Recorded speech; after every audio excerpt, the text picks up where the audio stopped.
हे कसं काय कशी प्रोसिजर कशी आहे काढणीपर्यंतची? आपल्या शेतातला जो हरभरा आहे, आधी शेतकरी जो असतो तो कोरडवाहू आणि बागायत असे दोन प्रकार असतात. कोरडवाहू हरभरे जवळपास आता सर्वांचे कापणीला आले आहेत आणि काही जे आहेत आधीचे आहेत ते निघत आहे, म्हणजे त्यांचं प्रोसेसिंग चालू आहे, फिनिशिंगला आहेत ते मार्केटला जाण्यासाठी. आधी आपल्याला हे जे आहे, आधी कापणी पिवळा होतो आधी प्लॉट, त्याचं मॉइश्चर कमी झालं की कापून ठेवावा लागतो. त्याच्यात आपण गोळा करतात ते मजूर लोक जे असतात त्याचा हिशोब बिघ्याप्रमाणे असतो. बिघ्याप्रमाणे ते कापणीचे पैसे आकारले जातात ते शेतकऱ्याकडून. कापून ठेवल्यानंतर 8-10 दिवसात अजून परत त्याचं मॉइश्चर कमी करण्यासाठी त्याला जो आहे पूर्णपणे वाढण्यासाठी ठेवलेला असतो. नंतर मग गोळा केला जातो. गोळा केल्यानंतर मग ते मशीनच्या सहाय्याने काढला की तसंच ते ट्रॉली त्यांनी समजा जर स्वतःची असली शेतकऱ्याची तर ठीक, नाही तर भाड्याने ट्रॉली ट्रॅक्टर घेऊन निलावासाठी जातो.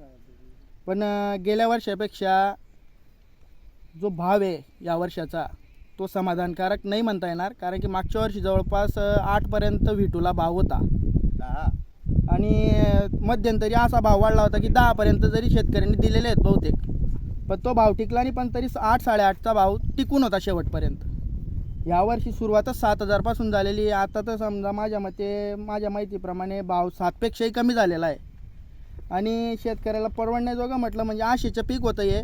पावसाळा जास्त झाल्यामुळे जे कापसाचं पीक होतं बहुतेक शेतकऱ्यांचं पहिलं पीक जे आहे पावसाळी ते हंगाम डब गेला होता. पण याच्यावर आशा होती, पण मग शासनाने लक्ष घालायला पाहिजे थोडंसं की शेतकऱ्याला भाव आयात न करता इथे जे उत्पन्न काढताय शेतकरी त्यांनाच जर भाव भेटला तर शेतकऱ्याला कर्जमाफीची गरज नाही. जर शेतकऱ्याच्या मालाला जर आपण भाव दिला तर गव्हर्नमेंटने, बरोबर. तर विषय असा असतो की आशेचं पीक होतं दुसरं जे होतं हिवाळी, पण त्यालाही विक्री दरवर्षापेक्षा आहे कमी, पण भाव पण नाही आहे ना जेवढा पाहिजे तेवढा समाधानकारक.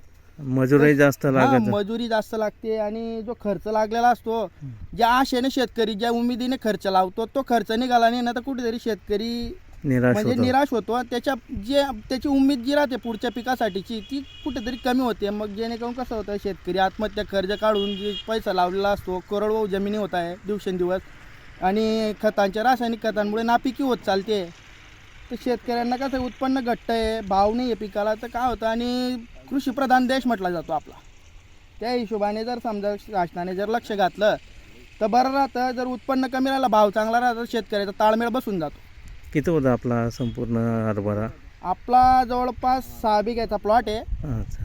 6 बिघ्यामध्ये आता कोरडवाहू असल्यामुळे बघू आता उत्पन्न कशा पद्धतीने, त्याच्यानुसार रास ठरवली जाते वजनाप्रमाणे की बुवा बिघ्याला किती झाला बुवा, त्या हिशोबाने त्याचं गणित निघतं. म्हणजे जो लागलेला खर्च आहे तो निघेल काय हा जो भाव चालू आता मार्केटला?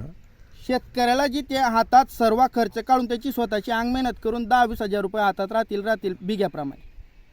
6 बिघा आहे, 60,000 रुपये हातात सरळ, असा माझा या वर्षाचा अंदाज आहे.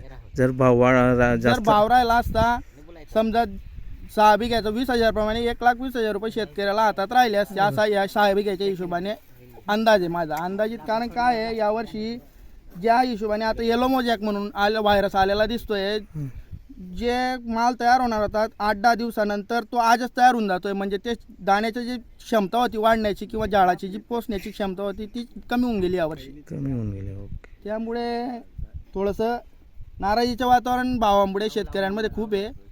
शासनाने याच्यात लक्ष घालायला पाहिजे, एवढीच मागणी आहे. ओके. काय नाव दादा आपलं? माझं नाव रोहित दिलीप पाटील, करताळ, तालुका चोपडा. ओके.